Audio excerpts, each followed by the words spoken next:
I got sick and had to go to the hospital. My personal assistant, meanwhile, was out partying with the housekeeper's son at some club in the meatpacking district. The moment I walked through the door after being discharged, I found him on the terrace, making a scene about jumping off. I just stood there, stunned, until a sharp voice cut through the air. "Leo, you bastard. So I didn't go to the hospital with you. Big deal. Are you really going to push Sean to kill himself over it? If anything happens to him, I'll never forgive you. Get on your knees and apologize to him right now. If you don't, I'm done with you." I had to laugh. I turned to my house manager, Mr. Sterling. An assistant daring to scream at me like that. What's the protocol for that?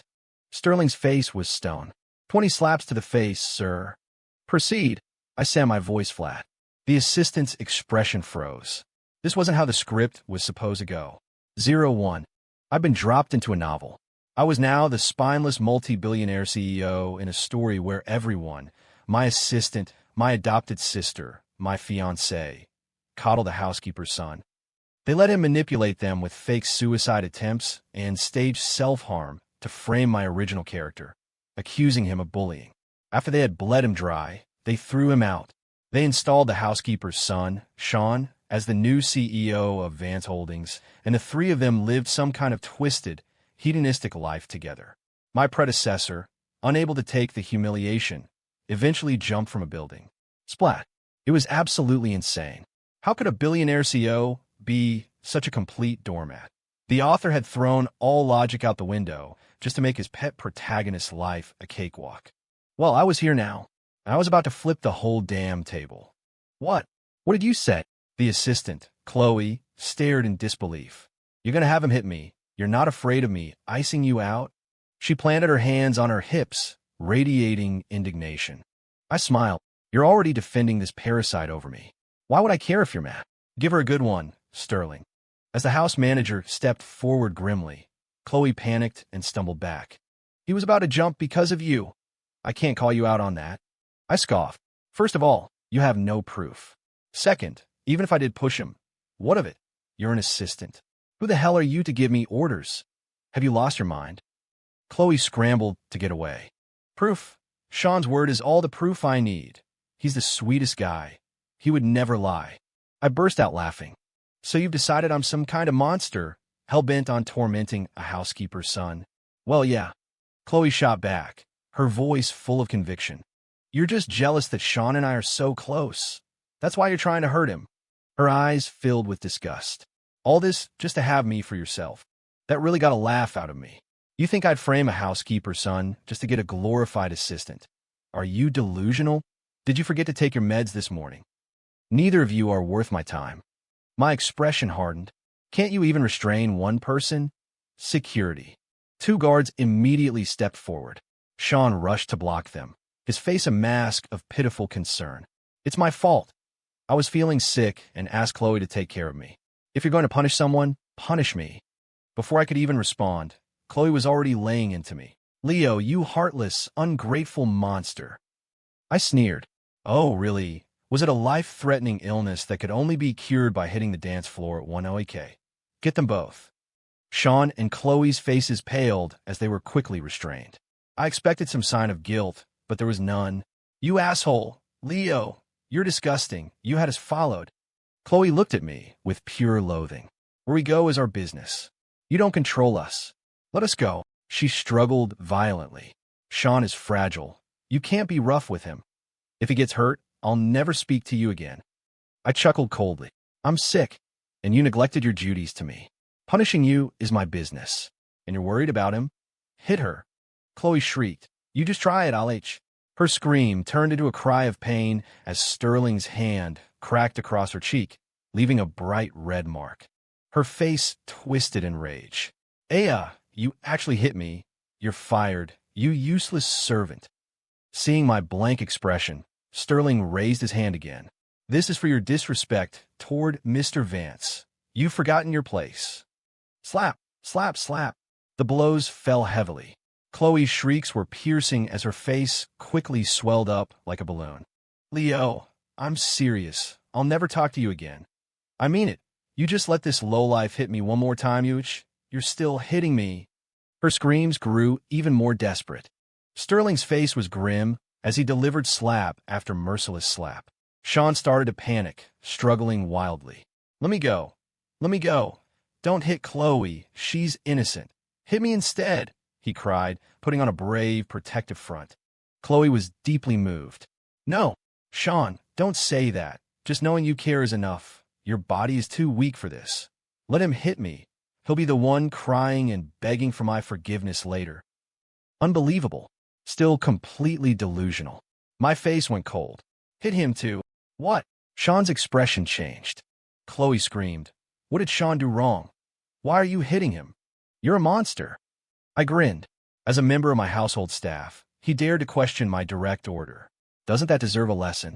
Sean panicked and was about to say something else when a security guard's open palm sent his head snapping back, his pretty face turning bright red. Leo, how dare you? He seethed, his eyes red with rage. I narrow my eyes. Still defiant, daring to glare at me. Hit him harder. Did you guys skip breakfast? Crack. Act. Sean screamed as another slap sent him sprawling to the floor, his lips split and bleeding.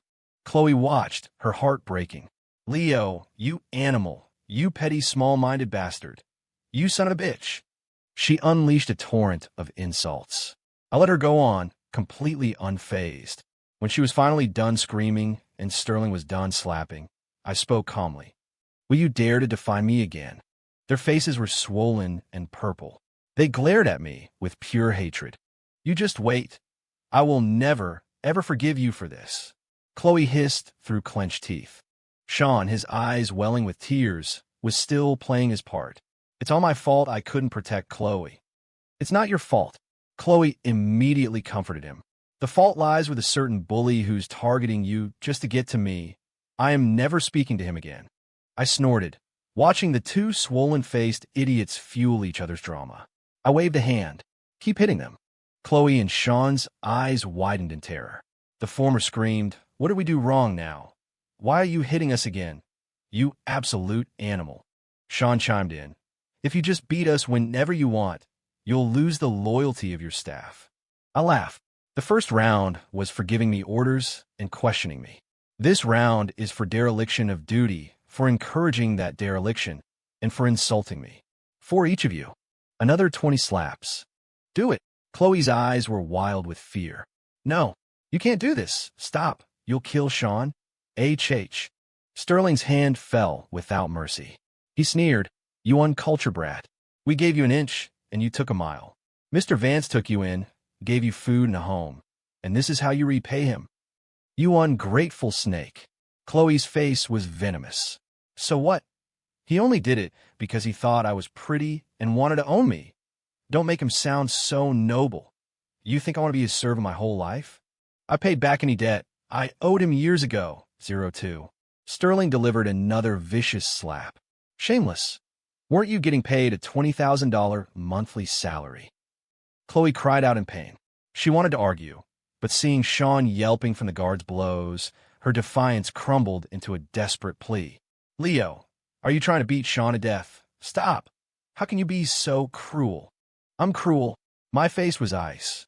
When I found you begging on the street, I took you in, and you say I had ulterior motives? You're the cruel one. You were covered in filth, gaunt, and smelled so bad you had a cloud of flies following you, and you're telling me I was thinking impure thoughts. What, did I have some incurable fetish for flies? A deep-seated love for the stench of gutters? Are you brain-dead? I scoffed. Even now, I wouldn't look twice at you, let alone when you were a dirty little beggar. Utterly ridiculous. But Chloe felt no shame. Then why are you still hitting us? Stop it. No, I said with a defiant smirk. You break the rules, you get punished. It's that simple. Chloe was practically losing her mind with rage. Sean was still putting on his act. I was the one who took Chloe to the club. It had nothing to do with her. Stop hitting her. Chloe immediately jumped to his defense. It was me. I made him go. Don't hit him. Not happening. I refused. I don't like his tone. And besides, you both lied to me from the start, didn't you? What else is there to argue about? Beat them until they can't stand. Chloe tried to say more, but was silenced by another round of slaps. Sean, nearby, wasn't faring any better. The two of them, wailing in tandem, sounded like a symphony of screeching cats. Soon enough, they started begging. "Leo, I was wrong. Please stop hitting Sean." Chloe sobbed, her eyes swollen shut. "You're going to kill him." "It was my fault. I'll never take Chloe out again. I'll let her serve you for the rest of her life." Sean forced back his tears, his voice thick with resentment and humiliation. "You motherfucker. Even now, you're trying to redirect all of Chloe's hatred onto me. What a disgusting piece of trash. The mistake was taking her out while I was sick. You get it? Are you trying to confuse the issue, you little prick?" I spat. "Save your pathetic mind games. They don't work on me. To me, you're both nothing more than insignificant insects. Understand?" Sean's pupils contracted. After that, no matter how much they pleaded, I remained unmoved. A long time later, the 40 slaps were done. They were collapsed on the floor, their faces a gruesome, unrecognizable mess. Sean had even passed out once, only to be slapped awake again. "Leo, you're ruthless," Chloe whispered, her eyes burning with a universe of hate. "How else do you think I manage a multi-billion-dollar corporation?" I said coolly. "When people show their disloyalty, they must be punished severely." Chloe shot me one last hateful glare, then gently helped Sean to his feet. "Let's go." But Sean gently pushed her away, his face contorted in pain. "Chloe, we should keep our distance from now on. Mr. Vance will kill us." Chloe trembled, the hatred in her eyes deepening. I actually applauded. "All right, drop the act. You're both fired. Pack your things and get out. Go clubbing, get a room. I don't give a damn what you do. Sterling, handle this." With that, I turned to leave. Sean and Chloe panicked.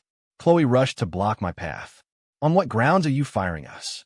Sean added, his voice weak and wronged. "You have to give us a reason." "Because I don't like looking at you." "Is that reason enough?"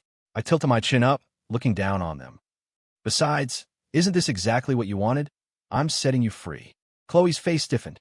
Sean immediately adopted a softer tone. "Mr. Vance, it's not right to fire people so carelessly.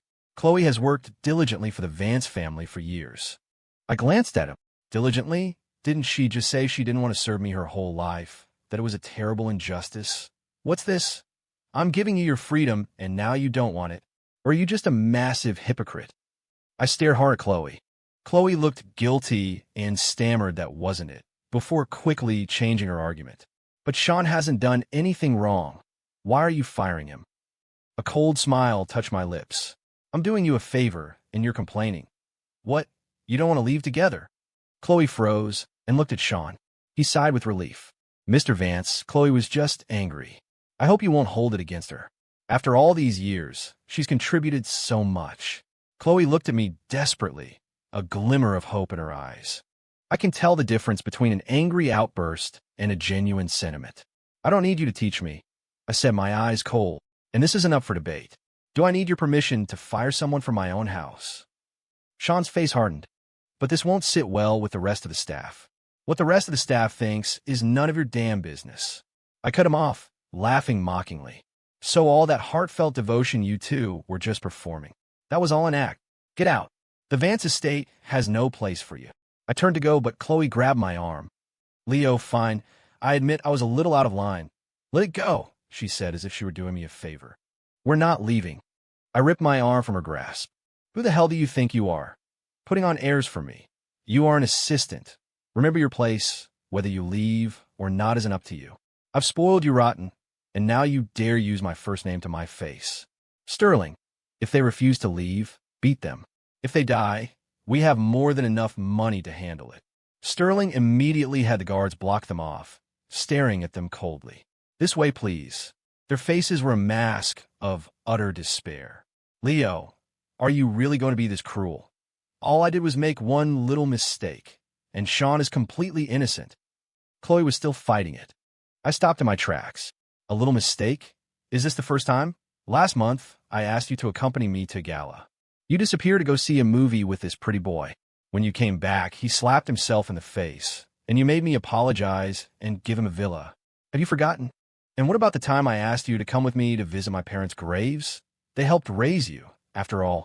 But no, you went to Disneyland with him. When you got back, this little shit made a scene on his knees, and you demanded I apologize again, this time by giving him a Porsche. Did you forget that, too?" Chloe looked guilty for a split second before anger took over. You bastard. You were following us again. Could you be any more disgusting? And it was clear you were bullying Sean. You talk as if it was his fault. That's just victim blaming. Keep it up. Keep pretending, I said, tired of the back and forth. I pulled out my phone and played a video I'd recorded a little while ago. I've been in this world for a few days. The only reason I waited to make my move was to gather evidence. In the video, the moment Sean saw me, he climbed onto the railing and threatened to jump. I hadn't said a single word to him. Anything else to say? One fakes a suicide attempt. The other immediately jumps out to accuse me. You two are a pair of disgusting animals. Are you going to tell me this wasn't a coordinated act? Who the hell do you think you're performing for? Do you take me for an idiot? I tore into them. Seeing they were about to argue again, I roared. You really think I have no temper, that you can just play me for a fool? Sterling, everything I've ever given them, take it all back. Sell it and donate the money to a children's charity. If they refuse, call the police. Over the years, they've stolen and sold things from this house, totaling over $1 million. That's enough to put them away for 20 years. How do you know everything? Chloe's eyes were wide with terror. Beside her, Sean looked like his soul had left his body. I smirked. I just didn't bother calling you on it before. Did you really think I was that stupid? You're the ones who kept pushing my buttons. You brought this on yourselves. As I turned to leave, Chloe and Sean dropped to their knees in front of me. The former sobbed, Leo, I was wrong. Please don't call the cops. Don't kick us out. I'll do whatever you want from now on. The latter was also the picture of remorse. I shouldn't have been so greedy. I was the one who made Chloe do it. I'll pay you back. Just get rid of me. This has nothing to do with Chloe. She's completely loyal to you. I couldn't help but laugh. Does that line even sound believable to you? After abandoning me, how many times she's loyal?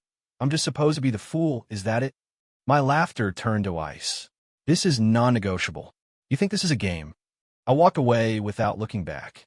Chloe tried to follow, but the guards held her fast. She screamed hysterically, Leo, you heartless bastard, holding one little mistake over our heads. You're cruel and unforgiving. You just wait. Isabella won't let you get away with this. They were the ones in the wrong, but they acted as if I were the villain. Truly disgusting. The Isabella she mentioned was the daughter of my father's old army buddy. Before his friend died from a serious illness, my dad took her in and raised her as his own. I treated her like a real sister, and she always acted sweet and obedient. But everything changed after my parents passed away and Sean came to live at the estate. My sister, Isabella Rivera, fell head over heels for Sean. The sweet girl act dropped. Her true colors came out. She felt my dad owed it to her. She claimed he stole the credit that belonged to her father. She even spun this fantasy that my dad had ulterior motives, that he saw she was pretty and was grooming her to be some kind of child bride. She was the defiant heroine of her own story, fighting against her fate. She fell for Sean at first sight and told me to stop having improper thoughts about her. Another delusional main character. If she tried that crap with me, I'd knock her in next week. A few minutes later, Chloe, Sean, and his mother were thrown out of the Vance estate. About 20 minutes after that, a piercing shriek echoed through the house. Leo, you bastard! How could you bully Sean and Chloe like that? Look what you did to them. Are you insane? Get on your knees, apologize, and beg them to come back. Then slap your own face until it's raw. If you don't, I will never forgive you. I was in the middle of dinner when Isabella kicked the dining room door open and started screaming at me. I gave her a calm, sideways glance. And if I don't kneel and I don't apologize, what are you going to do about it? Isabella was furious. You're not scared of me cutting you off? Don't make me say it twice. Not scared, I replied evenly. Sounds like a win-win to me. She was speechless. How can you not be scared? You used to worship the ground I walked on. I'm serious. I'll get mad and ignore you. She was dead serious. When she saw I had no reaction, a flicker of panic crossed her face, but her sense of entitlement won out. They made a mistake, fine, but let's put the facts aside for a second. Are you completely blameless? It's your fault for wanting to possess Chloe in the first place, and they've already been punished far more than they deserved. So just drop it, and don't take their things back. I'll have a word with them later, and that'll be the end of it. She then turned and ordered Sterling, Go get the best medical supplies and treat their injuries. The nerve of you all! How dare you be so rough with them? Do you know your place? Isabella glared at the house manager and the guards, her face flushed with anger. I cut her off sharply. The one who doesn't know her place is you. Who the hell do you think you are? Ordering my staff around. I'm the one who told them to do it. Are you trying to slap me in the face? Isabella's expression soured, but she swallowed her anger. They made a small mistake. Do you have to be so aggressive? I'm being incredibly generous. I laughed. They stole over $1 million. The fact that I'm not sending them to prison is mercy enough. If you think I'm being aggressive, that's your problem. Who are you to question me? You're an outsider. Stop barking. Her face got even uglier. An outsider. You dare call me an outsider? You wouldn't have dared say that when Richard was alive. Richard was my father. My face darkened. Seeing this, she grew bolder. If my father hadn't given Richard the chance to take out that bunker, would he have gotten the Medal of Honor? Would he have come home and had such a smooth ride, founding Vance Holdings? Half the success of his company is thanks to my dad. And you dare call me an outsider? You ungrateful bastard. Her audacity made me laugh. You shameless leech. You really know how to paint yourself a pretty picture. My father risked his life to take out that bunker. In your version of the story, he stole the credit, and it was some great gift from your dad. And my father built this company from the ground up with his own blood, sweat, and tears. It has absolutely nothing to do with you, your father, or any medal. My expression turned to stone. It was your father who came begging mine to take you in. My dad took pity on you, that's all. And you twist that into him repaying some debt. You ungrateful animal. After he raised you like his own daughter for all these years, you dare speak his name like that. You're worse than an animal. Isabella's face was pale, and she shrieked. So what? Are you saying my dad didn't contribute to your father getting that medal? Without the medal, you think your dad could have built a company this big? In your dreams. Taking out a bunker is a suicide mission. I roared. What chance did he give up? The chance to die? The nerve. Is your head filled with concrete? You idiot. Isabella was stunned. Before she could say another word, I pulled a file from my jacket and threw it in her face. I sneered. I was going to spare your father some dignity, but since you're so shameless, you might as well know the truth. Your father was the one chosen for that mission. He got scared, faked an illness to get out of it, and was almost executed for cowardice. He begged my father to take his place just to save his own skin. That's the official citation from the time. And no, that's impossible. Isabella snatched the papers from the floor. After reading them, she screamed, "This is a fake. My father would never be a deserter. Leo, you bastard. You're making up documents just to erase the debt you owe us, aren't you?" I looked at her like she was a moron. Did you see the official seals on it? If you don't believe it, go down to the Pentagon and ask. What are you screaming at me for? Unbelievable. You're just like your father. Shameless and greedy. You took everything my family gave you and twisted it into us owing you. A pair of leeches. No, you can't talk about my father like that, she shrieked, her face a mess of panic. I don't care about some seal. Your dad owed my dad. Why else would he have taken me in and treated me like a daughter? I laughed loud and long, then suddenly roared, because he was a good man. How was he supposed to know he was taking in a backstabbing snake like you? I turned to Sterling. Confiscate all of Isabella's belongings and throw her out of this house. If she resists in any way, plaster the story of her and her father's ingratitude all over the tabloids and make it trend on Twitter. Let their names be synonymous with disgrace for the rest of time. No, you can't, Leo, you can't do this. Isabella was frantic. I made a mistake, okay? I can change. Do you have to kick me out? You just want to steal my inheritance. Haha, your inheritance. I laughed. You shameless bitch. This is the Vance family fortune. What does it have to do with Isabella Rivera? I said mockingly. What's the matter? Weren't you the one saying my dad had ulterior motives? That he owed you? Well, now you're free. The debt is paid. Why are you still hanging around? Oh, I get it. You were the one trying to usurp my family's fortune all along. I acted as if I'd had a sudden revelation, then sneered. I don't believe for a second you didn't know what your father did.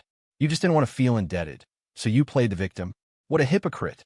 Isabella looked terrified, but still tried to deny it, claiming my father had a lifelong obligation to support her and owed her half his estate. The sheer audacity was mind-boggling. Idiot, I grunted. I ignored her and looked at Sterling. Get this shameless creature out of my sight. Isabella completely lost it. She begged, pleaded, and when that didn't work, she started screaming insults about how ungrateful I was. I didn't even give her a second glance. Just a stray dog howling. The nerve, showing such disrespect to me, a billionaire CEO. Who did she think she was? A little while later, my fiancée, Juliana Croft, called. The second I answered, I was met with a barrage of yelling. Leo, are you insane? How dare you lay a hand on Sean? And you kick Chloe, Isabella, and Sean's mother out of the house. You will bring them back right now and treat them with the respect they deserve. Then you will get on your knees, beg for their forgiveness, and give them a few $100 million. If you don't, you can forget about ever marrying me. 0 a grin spread across my face. I think you're the one who's lost it.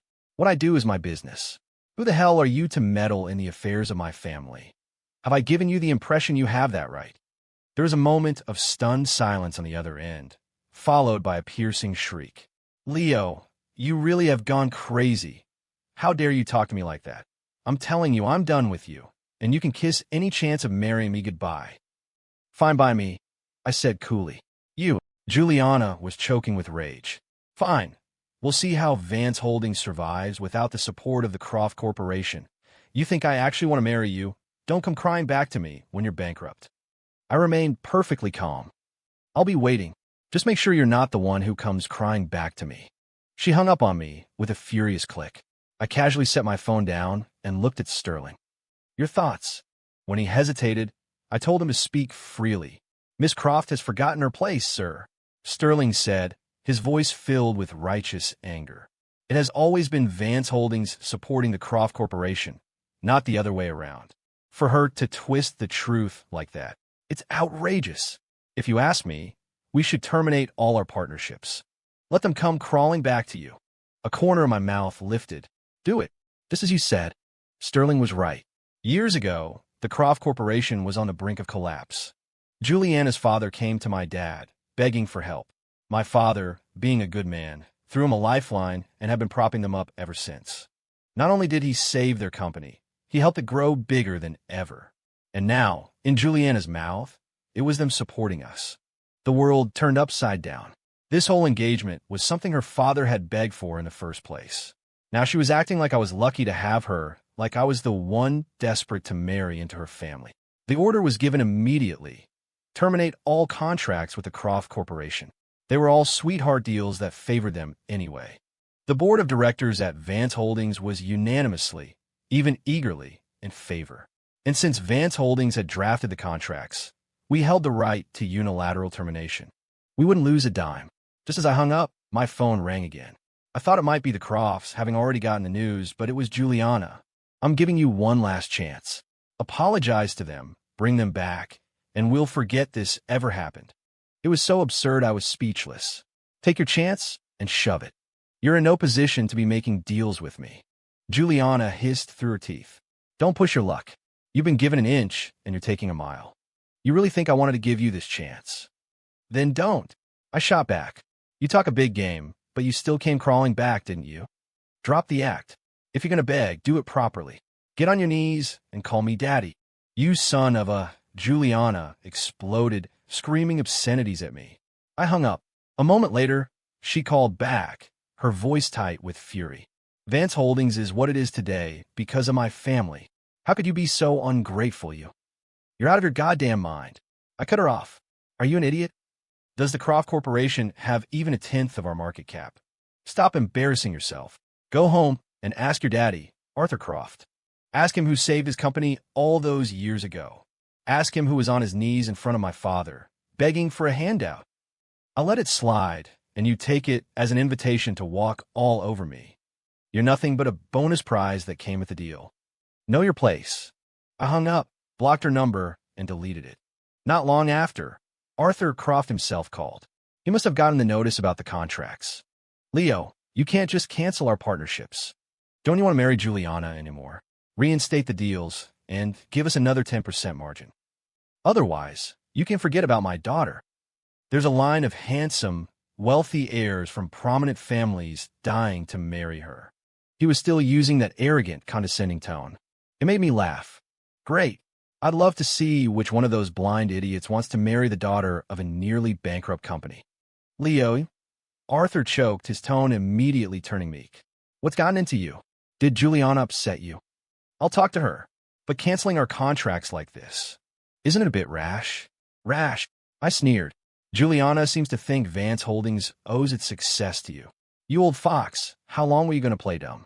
She might not know any better, but you do. Or were you just happy to take advantage of us? You think this is a game? That daughter of yours has the audacity to disrespect me, to meddle in my family's affairs, and to threaten to break off our engagement unless I get on my knees and beg for her forgiveness. My voice dripped with sarcasm. If that's how the Croft family operates, if your daughter is so full of integrity, then why the hell would I want to be in business with you? Do you think I'm sick in the head?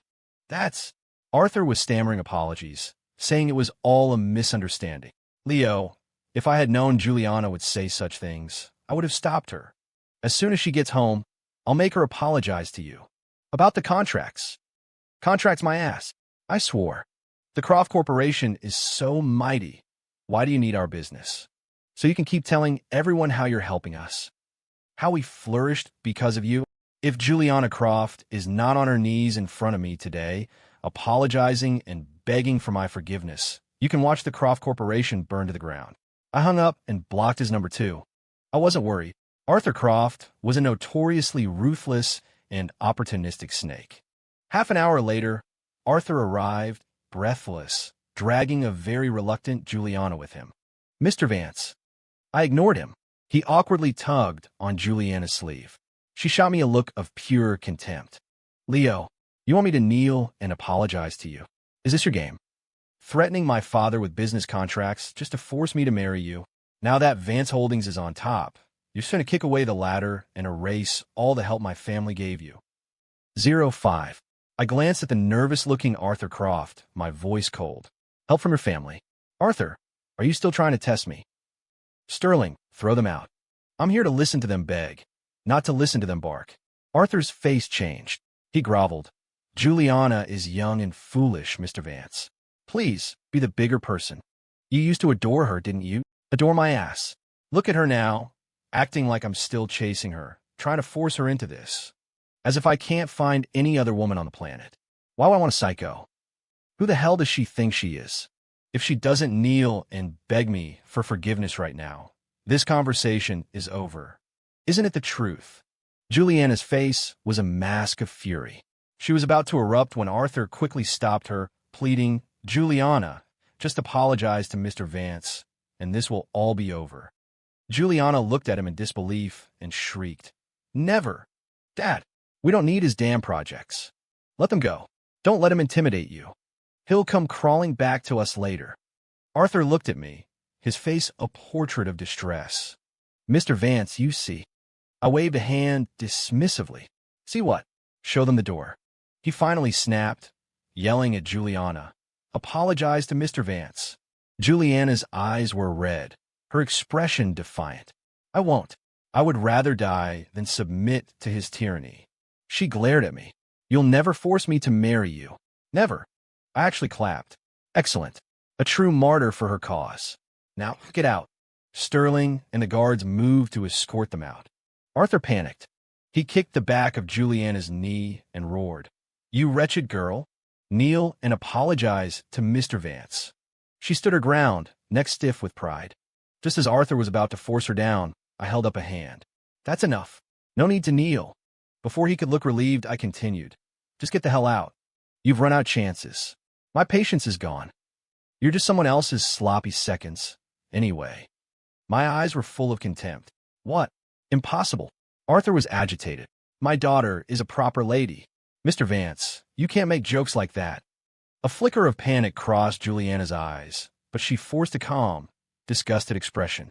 So now you resort to slander because you can't have me? How pathetic. You think demeaning me will make me marry you. Not a chance. Tired of their noise, I tossed my phone onto the coffee table, an audio file playing. Last Saturday, the Serafina Hotel. Still want to deny it.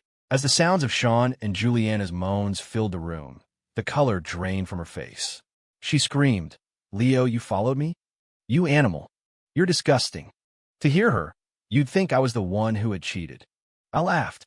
"So you cheating isn't disgusting, but me finding out about it is? You tramp. Get out." My face was a mask of revulsion. Juliana was about to say more when Arthur's hand cracked across her face, sending her stumbling to the ground. "You whore!" "Ah!" she screamed, clutching her bright red cheek, looking at him with utter disbelief. Arthur was shaking with rage, his eyes blazing. "What have you done? You really got involved with that boy. You've disgraced the Croft family name. You've ruined us. So what? My marriage is my decision." Juliana's eyes were red, but her expression was stubborn. "I love Sean. I don't love that bastard Leo. Why won't you let us be together?" "Why? Why my ass?" Arthur kicked her hard in the ribs. "That useless punk has nothing but a pretty face. What do you love about him? Are you going to be happy digging through trash cans for dinner with him? How does he compare to even a single hair on Mr. Vance's head? Marry Mr. Vance, and you'll be the lady of Vance Holdings, and the Croft Corporation will soar. I don't want it. To hell with being the lady of Vance Holdings. I don't want it." Juliana clutched her stomach in pain, but her voice was firm. "I won't marry anyone but Sean." Then she broke down sobbing. "All you ever think about is your money and the future of the family. What about me? Am I just some commodity to be traded?" Arthur's eyes grew colder. "Without the family, you're nothing. Everything you have is because of me. What right do you have to choose? Do you think I would ever do anything to harm you?" "I don't want it," Juliana screamed. Arthur's face was livid. "Fine, fine, fine. Great. From this moment on, you are no longer a part of this family. Go find your Sean. Don't you dare ask me for a single penny. Go and be a beggar." Juliana panicked. "No. Why are you kicking me out? Don't force me. I just want to choose my own life." Arthur laughed, a harsh, grating sound. "You hypocritical bitch. You want to enjoy all the privileges without any of the responsibility? Life doesn't work that way. I don't care what you want. If you dare set foot in my house again, I'll break both your legs." He then turned to me, begging, "Mr. Vance, how about I break this bitch's legs and deliver her to you for your amusement? Or I can get rid of her and send you my second daughter. Please, I'm begging you. Spare the Croft family." I toyed with the signet ring on my finger, then suddenly smiled. "How do I know you two aren't just putting on a show for me? I need to see some real sincerity. As for this piece of trash, I never want to see her again." Arthur immediately grabbed Juliana by the throat and started dragging her out. "Yes, sir. I guarantee you'll be satisfied." Juliana was in despair, struggling violently. "Leo, you bastard. You'll stoop to anything to get what you want. I'm telling you, you'll never have a woman as amazing as me." She completely lost it. An amazing piece of used goods? Not even a dog would want her. She then started screaming at her father. "You biological sperm donor. If you can't afford kids, don't have them. You pathetic social climbing coward. You H." She cried out as a sharp pain exploded on her cheek. The imprint of a shoe sole was branded on her face, trickling blood.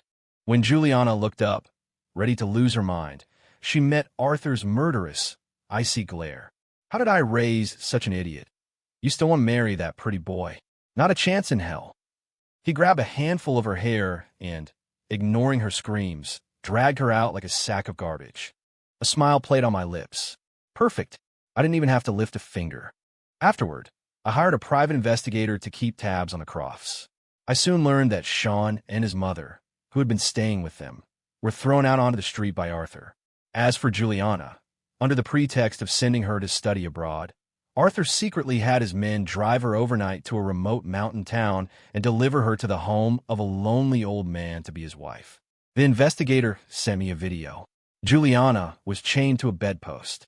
A limping old man was pressed against her from behind, holding her tight. She was letting out muffled, painful grunts. Her pale skin was covered in red scratches and smeared with white filth. Juliana looked completely broken, tormented by the old man for nearly 3 hours. The PI also told me that once the old man got tired of her, he planned to rent her out to the other single men in the village for $5 a pop to supplement his income. What a lovely old man. I smiled. Just then, Sterling informed me that Isabella and Chloe were kneeling at the front gate, begging me to take them back, saying they had learned their lesson. I wasn't interested in the slightest. Instead, I asked, have Giselle and Kennedy arrived yet? After getting confirmation, I stood up and walked outside. Seeing me emerge, Isabella and Chloe, who had been looking impatient, lit up. They tried to approach, but security blocked them. They had to shout from a distance, "Leo, we were truly wrong. Please forgive us. If you take us back, we'll do anything you want." Their voices were laced with a suggestive, desperate allure. I showed no reaction. A moment later, a smile finally touched my lips. A Lamborghini and a Porsche pulled up to the gate, and two absolutely radiant women stepped out. "Leo, darling," they cooed, rushing over to wrap themselves around my arms, their generous chests pressing against me. So much enthusiasm. As I was about to lead them inside, the pale-faced Isabella and Chloe lost their minds. "Leo, what are you doing? Let them go. You can't just abandon us. We don't approve." "Yeah, what do they have that we don't? You used to like us the most." I laughed. "Abandon you? A minute ago, you were accusing me of forcing myself on you. Now I'm abandoning you? Could you be any more shameless? And where do you get the confidence to compare yourselves to the heiresses of the Gillette and Kane families? Who gave you the nerve?" Giselle and Kennedy giggled. "Where did these two washed-up hags come from? Did you forget to look in the mirror this morning? You think Leo would ever be interested in you? You're not even worthy of polishing our shoes." "Exactly. Such short-sighted bottom-tier trash. You live the high life for a few years and think you're aristocrats? You can't wash away the servant mentality you were born with." "Leo, honey," Giselle purred, gently shaking my arm. "These two abandoned little beggars are so pathetic. Can we please have them killed?" Kennedy burst out laughing. "So delusional. That pretty boy was only after your money, you know. You really think you're that charming?" "Ha ha ha." They laughed, their mockery sharp and unrestrained. Isabella and Chloe's faces turned an ugly shade of gray, but they made one last, desperate appeal to me. "You hired them to make us jealous, right? This is all fake, isn't it?" The two heiresses stood on their tiptoes, and each planted a kiss on my cheek. I laughed, wrapping my arms around their slender waists as I led them away. Why would I bother proving anything to them? They're just a couple of stray dogs on the side of the road. Pay them no mind. Their laughter was bright and carefree, and to the two women at the gate, it was deafening. Isabella and Chloe, crushed by a wave of insecurity, finally broke. They scrambled away in shame. Seeing that any chance of getting back with me was gone, Sean kicked Isabella and Chloe to the curb. His face was full of disgust. "You can't hold me back from a better life, can you? I'm not going to waste my youth on you too." With that, he walked away without a second glance. In utter despair, Isabella and Chloe ended up back at my gate, kneeling and begging me to take them in, offering to sign lifetime servitude contracts to be my bedwarmers. "We're willing to be your slaves." I, of course, granted their wish. That very night, a few local thugs happened to be wandering by and gang-raped them right there on the street. They even posted a clip on TikTok to brag about it. The women, broken, reported it to the police. A few days later, unable to handle the relentless cyberbullying, they both jumped from a bridge. As for Sean, he used his pretty face to hook a series of wealthy older women, becoming a master of juggling schedules. For a while, he lived a very comfortable life. But soon, things accidentally came to light. While he was in bed with a 50-something cougar, another one of his 40-something sugar mamas showed up with several bodyguards. They castrated him and fed his dick to a dog. Then, the husbands of these women found out. One of them happened to have ties to the mob, and he wasn't about to suffer such a public humiliation. A few days later, Sean and his mother were found beaten to death by a group of gangsters. Their bodies were dumped in the ocean for the fish. Before long, the Croft Corporation was under my complete control. Arthur Croft could only grit his teeth and live under my thumb. And so, everything was perfect. A multi-billionaire CEO, a doormat. No, a fucking protagonist. What woman couldn't I have? Women with bodies, with looks, with family status. Even A-list celebrities were mine for the asking. Me, simp for those few pathetic, ordinary women. That's the kind of thing that only happens in novels. My only problem these days is deciding which invitation to accept. The heiress, the socialite, the innocent college student, or the superstar idol. or maybe all of them.